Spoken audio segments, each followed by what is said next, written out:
Olá, pessoal desse canal aleatório. Como prometido, né? Eu fiz uma live, aliás, eu participei, fui convidada para participar de uma live da Luana, que eu conheci através de um outro amigo que é o Akira, que eu conheci pelo Instagram, que foi através do Max. Eu vi alguma coisa do Max no Instagram, gostei, comecei a seguir ele. Depois comecei a sediar ele e o Akira, virei amiga deles. E, e através do Akira eu conheci a Luana.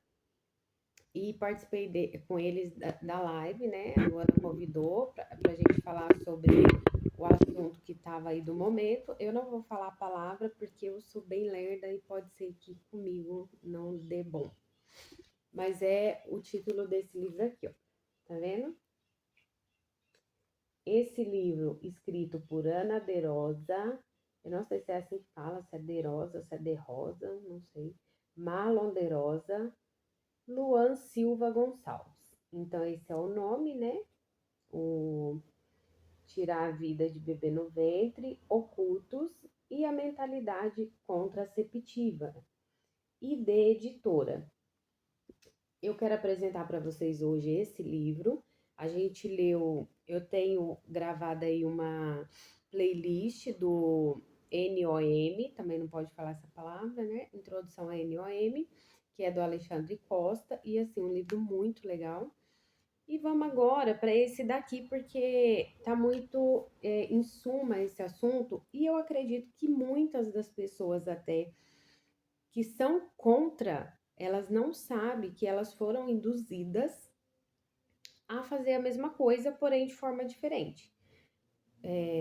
Porque, querendo ou não, quando se trata de estupro, pela lei do Brasil, são dois casos, né? Quando há um risco para a vida da mãe ou quando a pessoa é estuprada. É permitido fazer, mas tem até um prazo, né? Se eu não me engano, é até antes das 22 semanas ou 20 semanas. Isso é a lei. O que não quer dizer que deixa de ser crime. Continua sendo crime, você matou uma pessoa, porém você não vai ser presa, você não vai pagar por esse crime. O único que vai pagar é a pessoa que você tirou a vida. Então, assim, nesse livro eu já li, óbvio, e ele é muito interessante porque vai esclarecer para vocês que que são contra, porém acabam cometendo também. Eu preciso dizer que eu também, por muitos anos, pela ignorância, né, da falta do conhecimento, também aconteceu comigo. Eu parei antes de conhecer o livro, por quê? Porque, sabe, Deus fala no coração da gente também, né? E a gente também percebe o mal que isso vai fazer no nosso corpo, e com o tempo a gente vai acaba percebendo e deixa pra lá, né? Então eu parei de usar anticoncepcional há muitos anos. Gente, é responsabilidade da gente conhecer o nosso corpo, né? Se a gente fala que ama a Deus, então nada é mais importante do que cuidar do templo, que na Bíblia fala que o nosso corpo é o templo do Espírito Santo, então a gente precisa cuidar, né? Então a gente tem que conhecer o nosso corpo, a gente tem que saber que a gente não deve entregar o nosso corpo para qualquer pessoa, né? É, vamos lá então para e isso também, né? A pessoa que fica o tempo todo tomando remédio, seja para que for, a pessoa que fica estragando o corpo, fazendo coisas pelo corpo que só vai estragar, vai te trazer prejuízo, vai trazer doença, né? Então isso não é bom. Aqui na contracapa do livro tem um textinho também que eu vou ler, que hoje acho que eu nem vou começar a ler hoje. Hoje eu só vou apresentar mesmo o livro. Então eu já apresentei a capa, né? Aqui do lado é só o mesmo nome, né? Que é o nome do livro. Atrás está dizendo assim: a revisão de dezenas de estudos científicos feita neste livro. Ah, eu até li isso aqui na live. Mostra que a ocorrência de, de perdas é o nome do livro, tá? É abortos ocultos, mas toda vez que tiver essa palavra abortos, eu vou falar perdas ou assassinato, que é quando a gente causa, né, de perdas ocultos, como possível efeito de métodos de contracepção artificiais, está longe de ser uma teoria, mas, ao contrário, é a sua negação que carece de evidências para ser feita. Essa realidade deve suscitar na população e na comunidade científica um debate ético, sério e honesto. Abordamos neste livro os abortos ocultos e a mentalidade contraceptiva. O primeiro tema, sob a ótica das ciências médicas, da farmacologia e da biologia. O segundo, sob a ótica da antropologia, da história e das demais ciências humanas e filosóficas. Estes dois temas até poderiam ser tratados em livros separados, mas optamos pela abordagem conjunta, pois está cada vez mais claro que a mentalidade contraceptiva é uma das principais responsáveis por levar leigos e cientistas a evitar o tema dos abortos ocultos. Então, essa é a contracapa, né?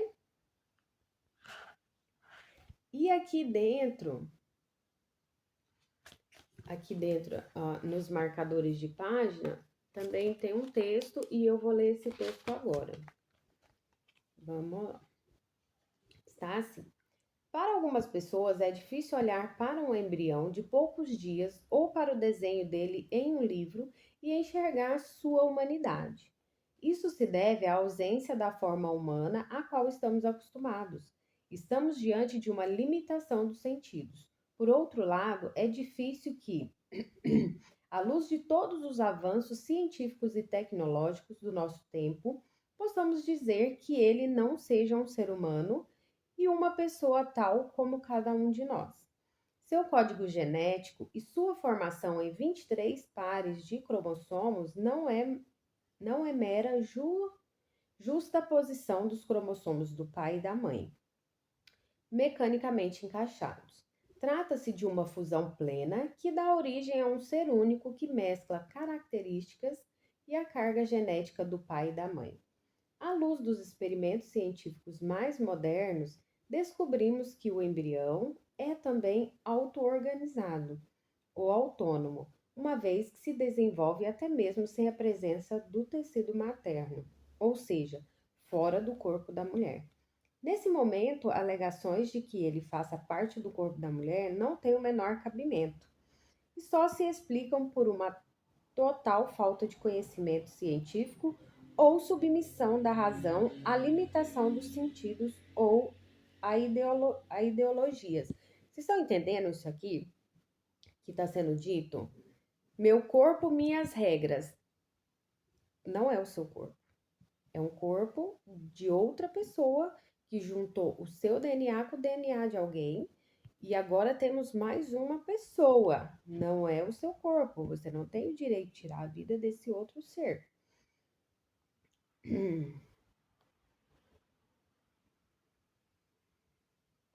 A limitação de nossos olhos para enxergar no embrião, em seus estágios mais iniciais de desenvolvimento, humanidade e despertar em muitos a benevolência e o senso de proteção, deve ser compensada pelo uso da razão e dos conhecimentos obtidos em experimentos científicos. Eles nos mostram que aquela célula, embora não tenha rosto visível, tem o formato do rosto já definido em seu código genético. Embora não lhe vejamos a cor da pele, já tem definida. Embora não tenha olhos visíveis, sua cor, azul ou castanha escura, herdada do pai, da mãe ou da avó, já se encontra definida. Há anos já é possível mapear a existência de síndromes e doenças genéticas ou tendências à obesidade em um embrião, bem como inúmeras outras características desse ser que é único no universo. Infelizmente, experimentos e, abre aspas, evoluções, fecha aspas, técnicos científicas vêm se dando ao custo da vida de embriões que, por não terem como reclamar do direito de não serem cobaias, São vistos e tratados como meros aglomerados de células. Diante de tal cenário e da compreensão que se tem sobre o ente do qual tratamos, não há por que continuar a manipular, congelar e eliminar as próximas gerações sob argumentos utilitaristas, eugenistas e de conveniência. Entendeu essa parte também? Você entendeu o que ele quis dizer aqui? Meu Deus, meu Deus. Viu o que é feito com esses bebezinhos que são jogados fora? Tirado à força? Gente, presta atenção, pelo amor de Deus. Então vamos lá. Autores: Ana De Rosa, farmacêutica, mestre e doutora em farmacologia da UFSC. Marlon De Rosa, escritor e pesquisador em bioética. Jerome Lejeune, tá entre parênteses aqui. Luan S. Gonçalves, graduado em medicina na Unisul. Então, gente, essa é a apresentação do livro. Deixa eu ver aqui. Olha, ele tem o sumário, né, aqui. No sumário tem o prefácio, a introdução, a história recente que é o capítulo 1, introdução, capítulo 2, história recente da contracepção, 3, a fertilidade feminina, 4, o que a pílula faz no corpo da mulher, 5, a pílula da artificialização da mulher, 6, abortos ocultos ou efeito anti-implantação, 7, questões éticas e o consentimento informado, 8, mentalidade contraceptiva e 9, considerações finais. Então, a gente vai ler agora este livro, né? Este livro que, deixa eu ver se é muito grande o prefácio, se não for, a gente já começa hoje. Não é muito grande não, então vamos lá. Vou ler o prefácio com vocês hoje e vou tentar ler todo dia um capítulo, porque os capítulos dele é grande, né? Porque são só 9 capítulos. E vamos lá. Prefácio. Após a leitura deste livro, não hesitei em aceitar o convite de escrever este prefácio. As informações coletadas e reunidas aqui, dados históricos, análises de estudos, talvez provoquem um certo desconforto, um estranhamento. Uma vez que a mente enxerga a verdade, esta irá incomodar até que haja mudança de vida. Então, quem ainda é escravo de anticoncepcional, seja ele qual for, se prepare. Se prepare. O objetivo deste trabalho, feito por amigos comprometidos com a vida, é simplesmente buscar a verdade. Tanto na faculdade quanto na residência médica, somos condicionados a não questionar os professores, muito menos os livros. A medicina não é uma ciência exata, mas também não é uma disciplina que promova tantos debates. Tudo gira em torno de estudos, ensaios, pesquisas e experimentos. Enquanto acadêmico ou especializando-os, não temos a malícia de questionar os reais motivos e interesses de certas pesquisas. Não se deve generalizar, mas não são poucos aqueles que conduzem as pesquisas de maneira que os resultados sejam de seu interesse. Espero que este livro gere nos leitores, principalmente os acadêmicos de medicina, um contraponto sobre um tema que no meio médico não se admite questionar. A ginecologia é a prática da medicina que lida diretamente com a saúde do aparelho reprodutor feminino e mamas. É o estudo da mulher. Apesar dos avanços na área, hoje sou crítico quanto à transformação que ela sofreu com o advento da contracepção hormonal. Grande parte das pesquisas médicas e inovações farmacêuticas ficaram voltadas para o desenvolvimento de contraceptivos mais seguros e eficazes. Em contrapartida, muitas patologias ginecológicas ficaram em segundo plano. Hoje, a figura do ginecologista está atrelada à anticoncepção. predominantemente por bloqueio hormonal. Esperava-se com isso que a especialização tivesse ênfase em ginecologia endócrina, mas na prática observo exatamente o contrário. A questão a que desejo dar enfoque neste breve prefácio não é a mentalidade contraceptiva da sociedade, tema satisfatoriamente abordado pelo livro, mas a patologização da fertilidade feminina.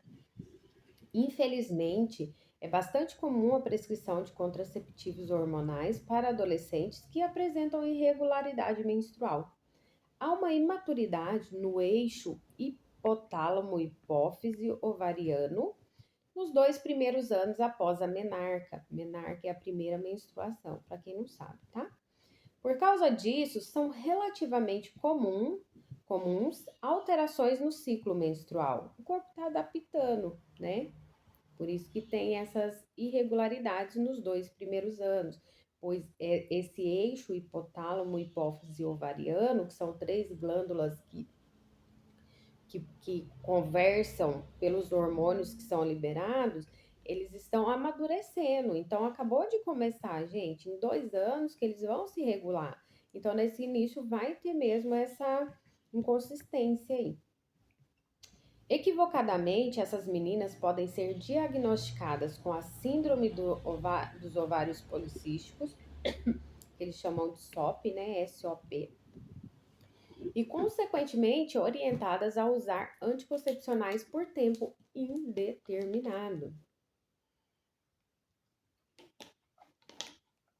Na maioria das vezes, a prescrição é estimulada pelos profissionais visando exclusivamente evitar uma gestação indesejada.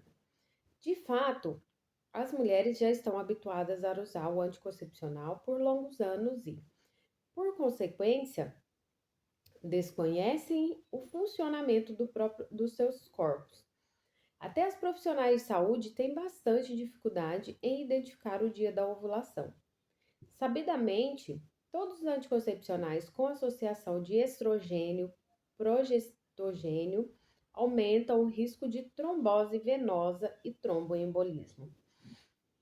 Na prática clínica, muitas vezes a avaliação correta dos fatores de risco, a pesquisa de trombofilias e outras situações que contraindicam o uso dos anticoncepcionais são, de certo modo, negligenciadas. Falando em prática clínica, consigo ver uma mudança drástica nas minhas condutas. Estava habituada a prescrever anticoncepcional em qualquer situação de irregularidade do ciclo. Em um certo momento, optei por tomar o caminho menos simples e fazer a pergunta certa. Quais seriam as causas reais dessas alterações? O que acontece é que, quando a busca da contracepção se torna prioritária, o anticoncepcional acaba sendo a escolha mais lógica e fácil, mesmo sabendo que a causa base do problema não está sendo tratada. Um exemplo disso é o tratamento da SOP. O anticoncepcional não trata a resistência insulínica, principal alteração fisiológica da síndrome, mas ameniza bastante os sintomas. Outro questionamento me tirou completamente da zona de conforto. Estaria eu realmente oferecendo o melhor tratamento para as minhas pacientes? Em casa, eu e minha esposa já não utilizávamos hormônios artificiais e colhíamos apenas bons frutos dessa escolha. Sempre soube pelos livros e na prática que eles provocam diminuição da libido, dificuldade no ganho de massa magra, surgimento de sintomas depressivos, surgimento de risco de trombose, entre outras várias alterações. Foi exatamente procurando ser um profissional melhor que, em 2016, me vi em Omaha, estado de Nebraska, nos Estados Unidos. O Instituto São Paulo VI, creditado pela Creighton University School of Medicine, forma profissionais médicos comprometidos com a vida do mundo inteiro.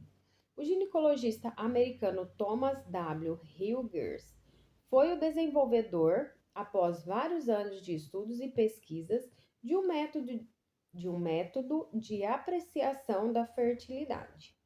A partir desse rastreio da saúde reprodutiva, ele sistematizou uma série de protocolos de investigação e tratamento de várias afecções que surgem no organismo da mulher sem o uso de contraceptivos hormonais. Quando se fala em maior risco de AVC, tumor hepático, câncer de mama, há quem minimize o risco, há quem corra o risco, mas ninguém duvida da possibilidade desses males acontecerem. Todavia, quando se fala de um ou outro efeito colateral, raramente mencionado, os possíveis abortos ocultos provocados pela falha do bloqueio ovulatório, isso soa como anedota. Entendeu essa parte? Todavia, quando se fala de um outro efeito colateral raramente mencionado, às vezes porque nem sabe mesmo, né? Os possíveis abortos ocultos provocados pela falha do bloqueio ovulatório, isso soa como anedota.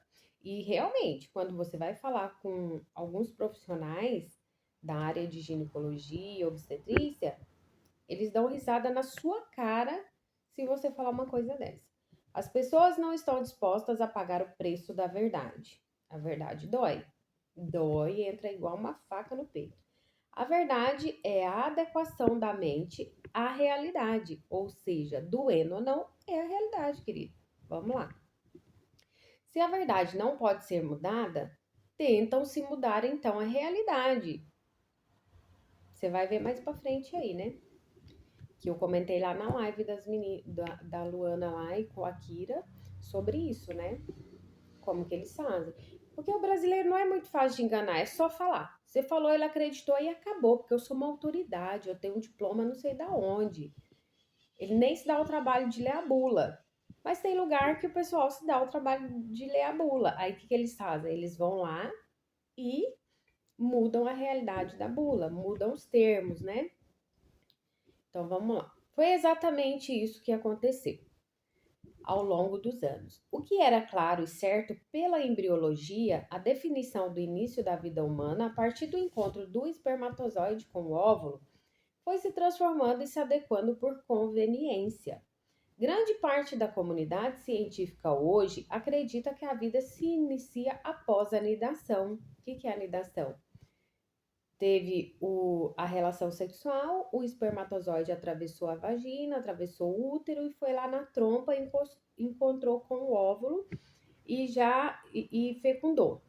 Para eles isso ainda não é vida, por mais que já juntou DNA, os 23 cromossomos do pai, os 23 cromossomos da mãe, eles se juntaram, formaram um DNA e já vai voltar ali nessa trompa assim, loucamente multiplicando as células, né? Até chegar ali no útero e fazer a nidação, que é a implantação ali na parede do útero. Para eles, só a partir daí que é uma vida. Por quê? Porque quando você toma um anticoncepcional, quando você usa um DIU, o seu útero, a parede do seu útero fica hostil, ele fica inflamado, fina, a camada fica fina. E não esse embriãozinho ali, ele não consegue se implantar. Acho que é blastocisto que chama nessa época. Ele não consegue fixar ali na parede e ele desce e você menstrua. Ah, mas eu só menstruei, não tinha nenhum neném ali, né? Entendeu? Então eles mudaram de essa do momento que há vida, entendeu? Foi isso que eles fizeram para dizer para você que imagina, mesmo que ele falhe ali, o esperma passe tudo, não, mas não era vida ainda. Então vamos continuar a leitura porque a doida está falando um negócio que a leitura vai explicar. O que era claro e certo pela embriologia, a definição do início da vida humana a partir do encontro do espermatozoide com o óvulo foi se transformando e se adequando por conveniência. Grande parte da comunidade científica hoje acredita que a vida se inicia após a nidação, ou seja, não conseguiu nidar, tá, não era vida. Mas há quem classifique como tal só quando o embrião apresenta atividade cerebral.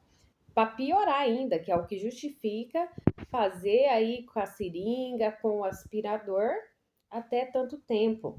Somente a partir da definição mais correta, a de que a vida se inicia na concepção, torna-se possível discutir, de fato, abortos ocultos.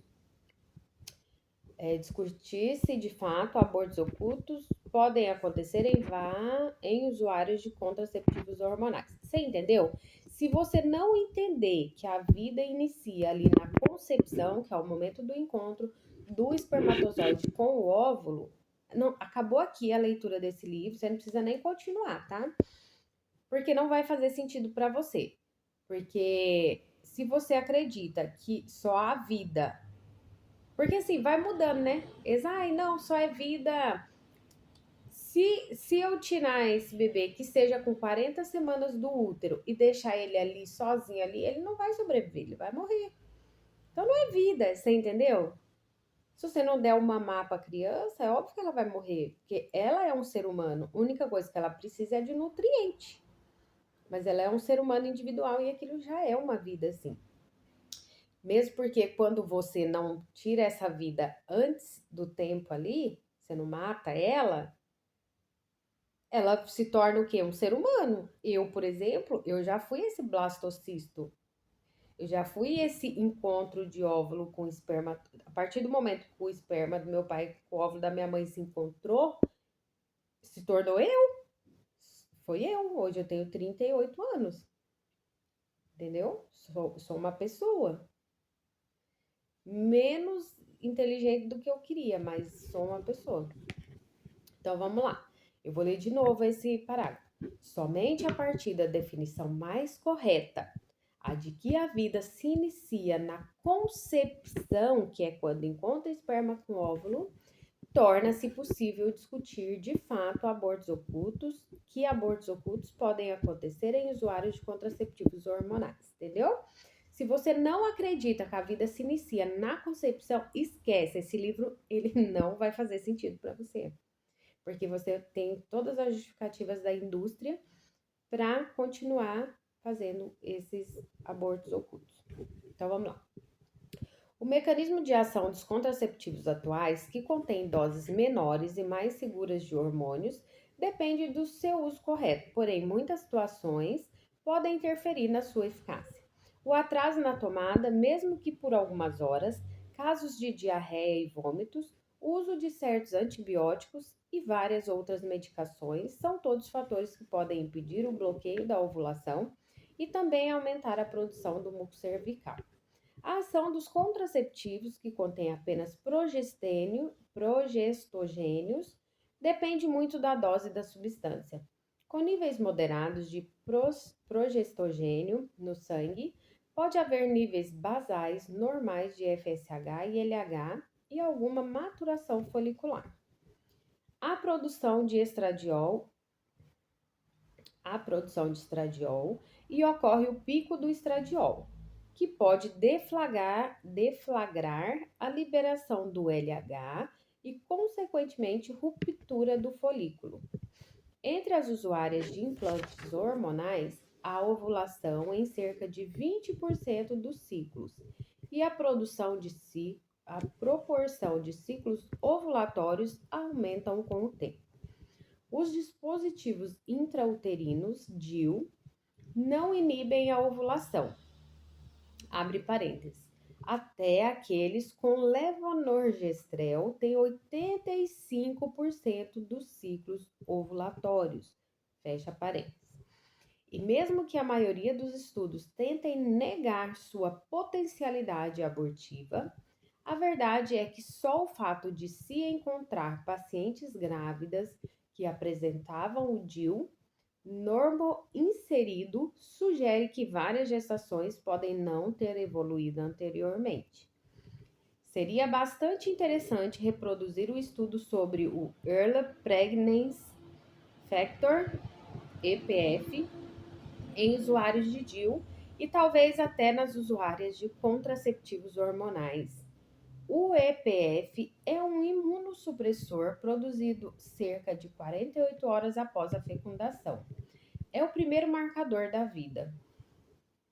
Sugiro que a leitura destas páginas seja feita com respeito e abertura de mente e coração. O objetivo deste livro provavelmente não é convencer o leitor, mas informá-lo. A verdade existe, busque-a. Aos amigos Marlon, Ana e Luan, meu muito obrigado por lançarem luzes num tema que pouco tem a ousadia de abordar. Que Deus os abençoe. Agora, esse aqui é o nome da pessoa que fez esse prefácio, né? É o Dr. Eduardo Honorato Rodrigues Alves. Ginecologista. Meu suporte não tá parando, porque eu prendo ele com a perna. Então, a perna dói, né? Cadê ele? Aqui. Isso. Ginecologista e obstetra. Medical Consultant of Care Model. Um nomão aqui, gente, pelo amor de Deus. Aí tem o e-mail dele, Dr. Eduardo honorato.go@gmail.com. Então, o Dr. Eduardo Honorato Rodrigues Alves que escreveu esse prefácio. E amanhã, como já tem meia hora de vídeo, amanhã a gente começa, então. Faz a introdução. Deixa eu ver se é muito grande. Não, né? Não. A introdução é rapidinho, tá?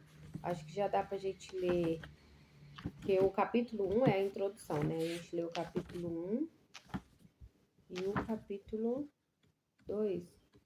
E o capítulo 2 é grandinho, hein? Então, não sei não, hein? Acho que amanhã a gente lê só a introdução. Ou eu posso ler a introdução hoje, né? Porque amanhã vai ficar grande o negócio. Vamos lá, então, introdução. Capítulo 1, introdução. Você que está lendo este livro provavelmente é contra o aborto. Talvez em alguma fase de sua vida você acreditou que estava tudo bem usar pílula anticoncepcional. Provavelmente você conhece muitas pessoas que, embora sejam contra o aborto, usam pílulas e não veem mal algum nisso. E se te dissermos que a história do aborto e da contracepção sempre andaram juntas? Contracepção é qualquer ação, seja em antecipação ao ato sexual ou durante ele, que faz com que a gravidez seja impossível, ou seja, que impede a concepção. A Organização Mundial da Saúde, OMS, classifica os contraceptivos atualmente em 9 categorias ou métodos.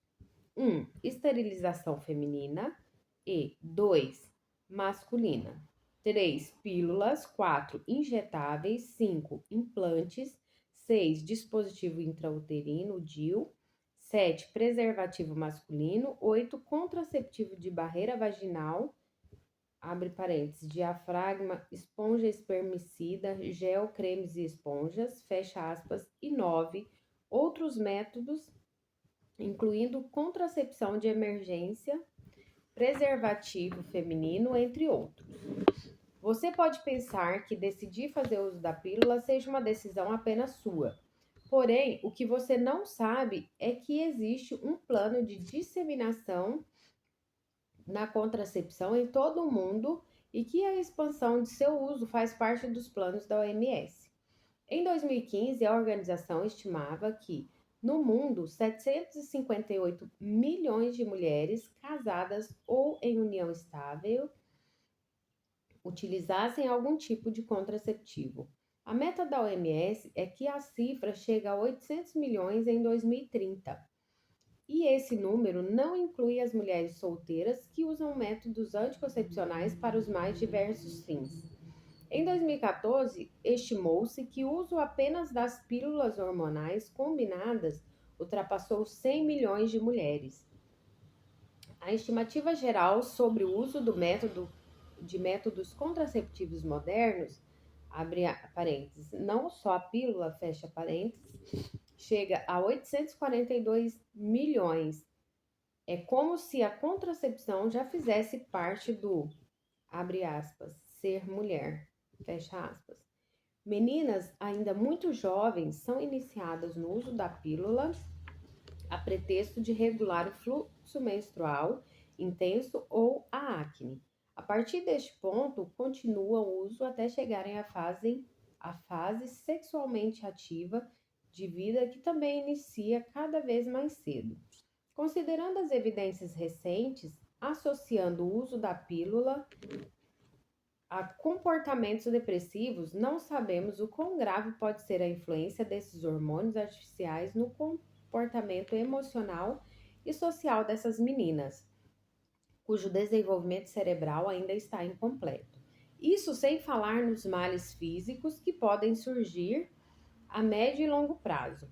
Sem conhecer as consequências do uso prolongado da pílula, passam anos e anos utilizando-na simplesmente porque, abre aspas, é normal, fecha aspas. Como se fosse o, abre aspas, padrão de cuidado aceitável, fecha aspas, para ser uma mulher. Vemos assim que muito mais do que ser um medicamento para determinada finalidade, a pílula está inserida em uma, abre aspas, cultura, fecha aspas, que foi criada para ela. Muitas mulheres são a favor do uso da pílula porque sempre ouviram falar dos seus, abre aspas, benefícios, fecha aspas. Muitas usam para tratar da acne ou de casos de ovários policísticos ou endometriose. O que não se divulgou ou não se explica, entretanto, é que a pílula não faz exatamente uma regulação da menstruação ou um tratamento desses quadros clínicos, apenas mascara ou esconde os seus sintomas. Outro motivo pelo qual as mulheres são a favor do uso da contracepção é, obviamente, a tão sonhada liberdade sexual, que está intimamente ligada com a cultura contraceptiva. Em 1999, a revista The Economist publicou que a pílula é uma das 7 maravilhas do mundo moderno e que daqui muitos anos os historiadores dirão que esta invenção marcou o século XX. É comum lermos também, inclusive em artigos científicos, que o advento da pílula permitiu que as mulheres pudessem, enfim, controlar sua própria fertilidade. Na verdade, pela primeira vez na história, a mulher teve a possibilidade de abrir mão de sua fertilidade, daquilo que é uma das principais características da natureza feminina. Isso porque a pílula inibe o ciclo fértil. É como se a mulher tivesse diagnosticado a sua fertilidade como um problema que precisa ser tratado. Fizeram as mulheres acreditarem que desligar uma parte do seu corpo que está saudável é normal. Não só a fertilidade, como também sua consequência natural, que é a gestação, passaram a ser consideradas uma potencial ameaça da qual as mulheres devem estar protegidas a qualquer custo, ainda que isso interfira em sua saúde, na vida de bebês não nascidos e na sociedade como um todo. A mentalidade contraceptiva gera a falsa expectativa de que o ato sexual não está vinculado à gestação ou não deve produzi-la como consequência. De qualquer forma, comumente escutamos histórias de conhecidos ou amigos que engravidaram usando algum método contraceptivo. Talvez você que está lendo este livro seja fruto de um contraceptivo que, entre aspas, não funcionou. Sabemos, todavia, que todo o ciclo fértil da mulher é preparado para um momento ápice chamado de ovulação, que em determinadas circunstâncias pode culminar em uma gestação, e que isto é sinal de saúde. Entretanto, essa mentalidade nos leva a crer erroneamente que todo este processo natural e fisiológico é, na verdade, patológico. Desta forma, a fertilidade feminina é tratada como doença. A mensagem passada pelos contraceptivos aos homens e mulheres em nossa época é a de que o elemento da procriação está totalmente fora das possibilidades de desfecho para um ato sexual, ainda que a taxa de falha dos métodos contraceptivos artificiais seja bem superior aos que os leigos possam supor. Como resultado, não é raro ver alguém dizer, frente a uma gestação indesejada, frases como, abre aspas, eu nunca pensei que isso aconteceria, fecha aspas. Ora, considerando que nos reproduzimos de forma sexuada, é no mínimo estranho que alguém afirme isso. Há como que uma ilusão de que a contracepção irá garantir que os atos sexuais serão 100% estéreis. Isso em si já não é 100% verdade, devido às taxas de falha de todos os métodos disponíveis. Mas a pior parte dessa mentalidade é a ideia de que o envolvimento afetivo e sexual não resultará na responsabilidade de, juntos, o casal criar e educar filhos. Com essa mentalidade, muitos homens e mulheres deixaram de pensar que só deveriam se relacionar sexualmente com pessoas que tivessem as prerrogativas de um bom pai e uma boa mãe para seus possíveis filhos, entendeu? Quando alguém se relaciona com outra pessoa que não tem responsabilidade para ser um bom pai ou uma boa mãe, e esses métodos que são falíveis falham, é isso daí que você vê: filho sem pai, filho sem mãe, ou sem os dois, né? Porque aí uma avó, alguém tem que cuidar, e fica essas pessoas aí jogadas à própria sorte, né? É...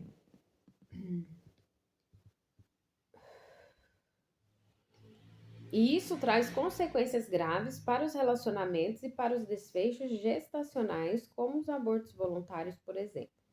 Como resultado, hoje vivenciamos uma degradação completa de valores familiares e a desvalorização mútua nos relacionamentos, pois as pessoas passaram a usar outras pessoas sem se darem conta das graves consequências de toda essa, abre aspas, liberdade sexual, fecha aspas.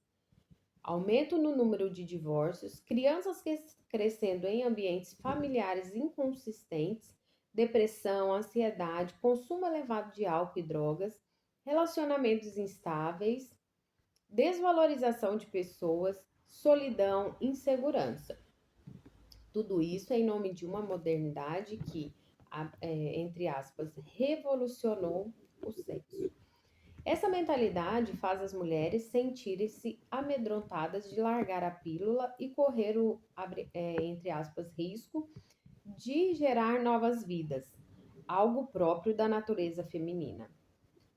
Mas, curiosamente, não as faz sentirem medo de tomar diariamente uma pílula carregada de hormônios que causam diversos efeitos colaterais em médio e longo prazo, tornando-as hormonalmente e sexualmente artificiais e sendo capazes ainda de influir na atração que exercem sobre os homens ao interferir com os feromônios. Feromônio, gente, deixa eu ver se está explicando aqui, acho que tá. Não tá, não. Feromônio é um hormônio que a mulher, quando ela tá fértil, ela produz. É um cheiro que, assim, não é perceptível, assim, mas o homem, o cérebro dele capta e por isso ele fica interessado na fêmea, entendeu? As pílulas também interferem na escolha de parceiros, desvalorizam a mulher ao transformar o ato sexual em um mero ato de prazer egoísta, fazendo-nas acreditar que sua fertilidade é um problema que precisa ser tratado medicamentosamente e, por fim, causam abortos.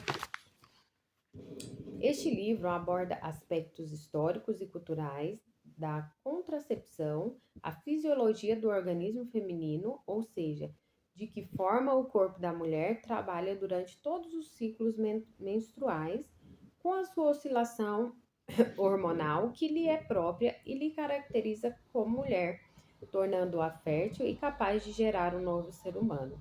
O mecanismo de ação dos contraceptivos, ou seja, de que forma esses medicamentos atuam na fisiologia feminina e de que forma eles podem causar abortos ocultos, e uma reflexão sobre a implementação da contracepção não apenas em forma de pílula ou de outros métodos, mas também em forma de cultura, mudando a mentalidade das pessoas para que elas passassem a pensar que é mais normal desligar a sua fertilidade do que compreendê-la e vivê-la, analisando o impacto disso na sociedade. Então é isso, gente. Lemos hoje, então começamos a leitura fizemos a introdução, lemos o prefácio e a introdução, que é o capítulo 1. O capítulo 1 é a introdução. Então, a partir de amanhã, a gente vai ler o capítulo 2, que o título é A História Recente da Contracepção, tá bom? Então, vamos finalizar esse vídeo, que já tem quase 1 hora de vídeo. Que Deus abençoe vocês, abra sua mente, venha despido de ignorância, né? Vamos aprender, porque a verdade é libertadora, tá bom? Então, um grande abraço e até o capítulo 2.